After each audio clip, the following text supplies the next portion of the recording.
સાબરકાંઠામાં કૃષિ મંત્રી રાઘવજી પટેલનું નિવેદન સામે આવ્યું છે। સાબરકાંઠામાં કૃષિ મંત્રી રાઘવજી પટેલનું નિવેદન સામે આવી રહ્યું છે। સાબરકાંઠાથી વિગતો સામે આવી રહી છે। રાજ્યમાં રાસાયણિક ખાતરની અછત બાબતે નિવેદન સામે આવી રહ્યું છે। જરૂરિયાતના સમયે પૂરતા પ્રમાણમાં ખાતર મળી રહેશે।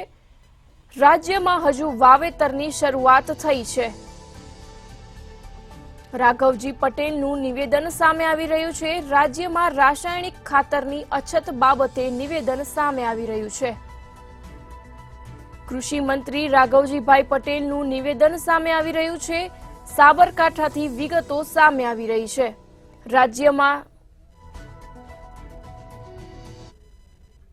વાત કરું તો આપણા રવિ પાકમાં ગુજરાત રાજ્યને જોઈએ આપણે જે જથ્થો માંગ્યો હતો કેન્દ્ર સરકાર પાસેથી એટલો જથ્થો કેન્દ્ર સરકારે ગુજરાત માટે રવિ સિઝન માટે ફાળવી દીધો છે। પણ અમુક સંજોગોના કારણે ફાળવેલો જથ્થો રાજ્યમાં સમયસર પહોંચી શકતો ન હોવાના કારણે થોડીક ખાતર અંગે તકલીફ જેવું વાતાવરણ ઊભું થયું છે। રવિ પાકના વાવેતરની શરૂઆત છે અને પાયાના ખાતર તરીકે ડીએપી અને એનપીકે ખાતરની ખૂબ જ જરૂરિયાત હોવાના કારણે એક સાથે સિઝનની વાવેતરની શરૂઆતમાં આ સ્થિતિ અત્યારે રાજ્યમાં છે। અત્યારે જથ્થો આવી રહ્યો છે।